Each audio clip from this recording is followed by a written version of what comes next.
So the last effect is electromeric effect. Electromeric effect एक temporary effect होता है और ये तभी जनरेट होता है जब बाहर से कोई अटैकिंग रिएजेंट हो, बाहर से कोई अटैकिंग रिएजेंट हो। ठीक है बेटा। सो सेकेंड लाइन आप पढ़िए। First line is it is a temporary effect, second line is the organic compound having unsaturated means double bond और triple bond, so this effect in presence of an attacking reagent only.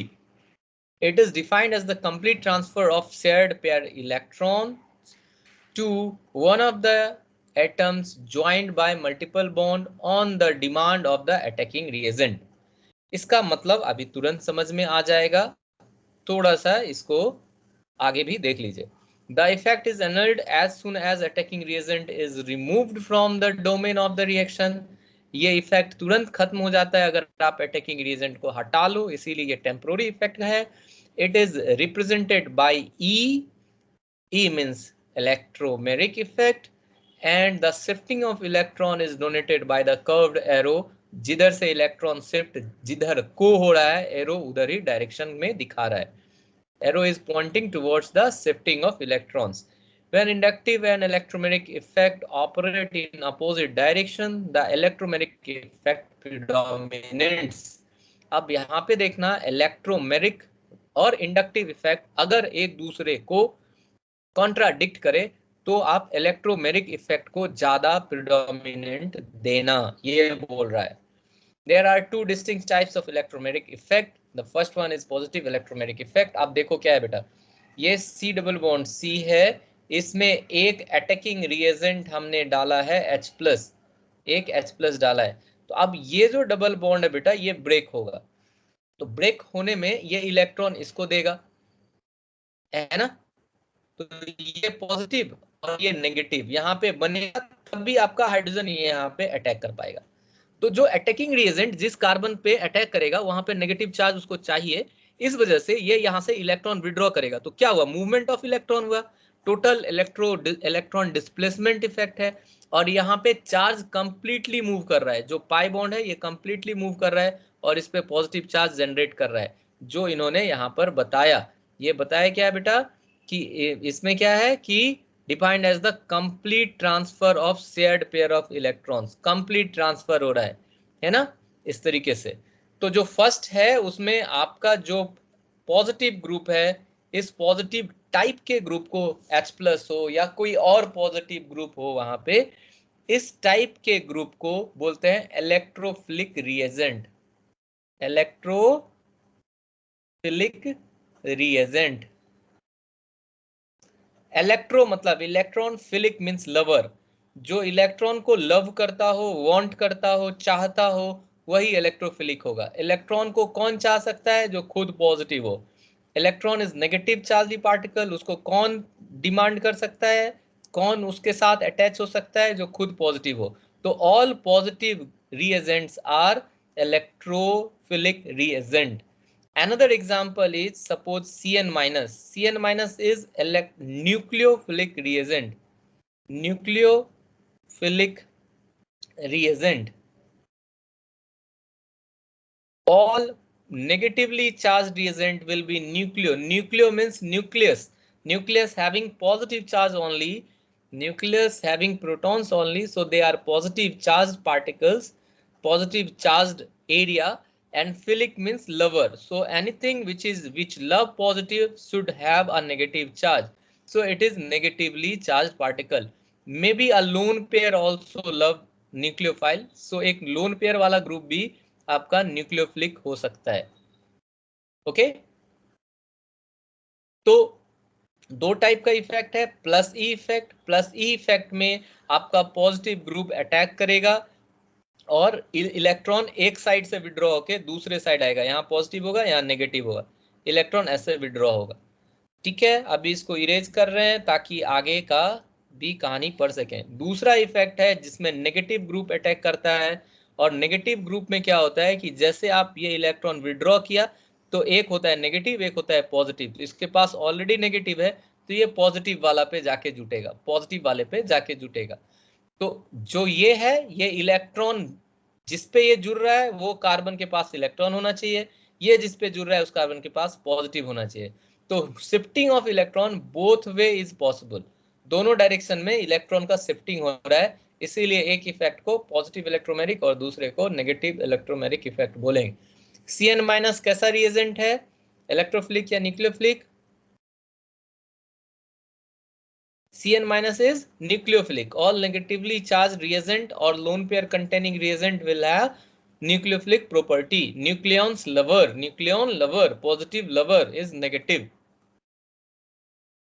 Now what is attacking reagent? The species which attack on a substrate and form a product is called attacking reagent. Substrate किसको बोलते हैं? इसको substrate बोलते हैं। जो reagent पहले से है इसको substrate बोलते हैं। जो दूसरा आया उस पे अटैक कर रहा है उसको रिएजेंट या अटैकिंग रिएजेंट भी आप बोल सकते हो। जो बना ये तो हालांकि इंटरमीडिएट है, इसके बाद तो बनेगा कुछ तो प्रोडक्ट होगा। ये तो पॉजिटिव चार्ज है, कार्बोकेटाइन इज इंटरमीडिएट, तो उसके बाद प्रोडक्ट बनेगा। So what is attacking reagents? The species which attack on substrate and form product is called attacking reagent. Okay, and substrate में भी of two kind, one is electrophile, one is nucleophile, है ना, जो अभी हम लोग देखे। So what is electrophile? Electrophiles कौन होगा बेटा? जो इलेक्ट्रॉन को लव करेगा, तो ऑल पॉजिटिवली चार्ज, तो इसीलिए इसको लिखा है E positive. E positive is electrophile reagents. They are electron deficient species. They have tendency to accept electron from another molecule. In a reaction, electrophile attacks the substrates at the point of maximum electron density. जहां पे electron density सबसे ज्यादा होगा वहीं पे वो attack करेगा। Neutral molecule having electron deficient centre is CCl4। अब CCl4 में क्या होता है बेटा? सब Cl ड्रॉ कर लेता है इलेक्ट्रॉन। CO2 में भी जो दो CO है, जो O है, वो इसको पॉजिटिव बनाता है इलेक्ट्रॉन विड्रॉ करके। तो ये सब ऐसा न्यूट्रल मॉलिक्यूल है जो इलेक्ट्रॉन डिफिशिएंट के तरीके से काम कर सकता है। Otherwise all positively charge reagent will called electrophilic reagent. Okay, next we have example of positively charged reagent like H plus, NO plus, RCS3, R plus, CS3 plus, C2H5 plus, SO3H plus, like that. Neutral reagent में BF3 क्यों बेटा electrophilic है? क्योंकि boron का orbital field है। BF3 is nothing but CF3, C plus F3। BF3 उसी तरीके से बिहेव करेगा जैसे C plus F3। Boron is as similar as C plus, आपको बार बार बता रहे हैं, दोनों का वैकेंट ऑर्बिटल है P वैकेंट है। AlCl3, why AlCl3? क्योंकि ये बोरोन फैमिली का है। बैंगन आलू गाजर इन थैली, बैंगन आलू गाजर इन थैली। Boron, aluminium, gallium, indium and thallium, all these are 13th group element, all having group electronic configuration. How much outermost shell electron is there for group number 13? How much valence electron is there? 13 minus 10 equals to 3. What is group electronic configuration? NS2 NP1.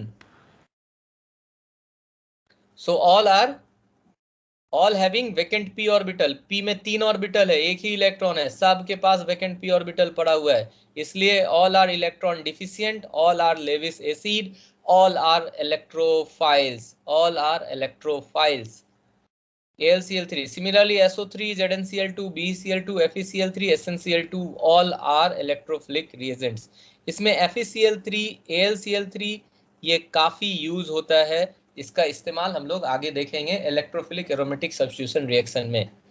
Next is free radicals. Carbene act as electrophiles. जो भी free radical है और जिसके पास इस तरीके का structure है, paired electron है, ये फ्री रेडिकल है, ये कार्बीन है, ये दोनों इलेक्ट्रोफाइल के तरीके से ही ट्रीट होता है।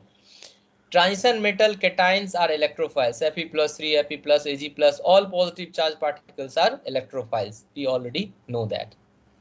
Next, nucleophilic reagent or nucleophiles, so which are having negative charge, they will want positive, they will like to make a friendship with positive species, so they are called nucleophilic reagents। So what is there? They are electron rich species, so have the tendency to donate the electron pair। All nucleophiles are Lewis acid, all nucleophiles are Lewis bases, sorry, Lewis bases means उसके पास electron ज्यादा है बेटा, तभी वो nucleon lover हो सकता है। तो all nucleophiles are Lewis bases. They attack the centre of minimum electron density, जहां सबसे कम इलेक्ट्रॉन डेंसिटी होगा वहीं अपना इलेक्ट्रॉन डोनेट करेगा वो और उसी पे रिएक्शन कराएगा। So type of nucleophiles is again negatively charged nucleophiles. All negatively charged particles may behave as nucleophiles. These are few examples here. And neutral nucleophiles obviously S2O having lone pair. Those who are containing lone pair are neutral nucleophiles. So it's very easy, quite understanding. Again, there is one another example containing pi electrons. So pi electrons means double bond and triple bond. Double bond and triple bond may also be treated as lone pair or may also be treated as electron rich sites. They are having electrons which can be utilized by others like lone pairs. इसलिए ये भी बेटा आपका क्या है, electron rich है और ये भी न्यूक्लियोफाइल है। एम्फीफाइल्स भी होता है जो दोनों तरीके से बिहेव कर सकता है, जो इलेक्ट्रोफाइल और न्यूक्लियोफाइल दोनों होता है, डिपेंडिंग कि आप उसको किसके साथ रिएक्शन करा रहे हो। तो RCOO ये एम्फीफाइल्स है, RCOR, RCOH these are amphiphiles. So we have a comparison between electrophile and nucleophile. What is electrophile? Electrophile accept electron, nucleophile supplies electron. Electron deficient, electron rich, usually positively charged species, may be neutral also. Usually negative charged species may be neutral also. Attacks at the positive high, attacks at the point of electron density. High electron खुद positive है तो जहां ज्यादा electron होगा वहां करेगा, यहाँ low electron density खुद नेगेटिव है तो ये जहां इलेक्ट्रॉन सबसे कम होगा वहां पे अटैक करेगा। Few examples are there. So these are few basic difference between electrophile and nucleophile. May it come in your board exam. Thank you very much. That was the last topic of your electron displacement effect.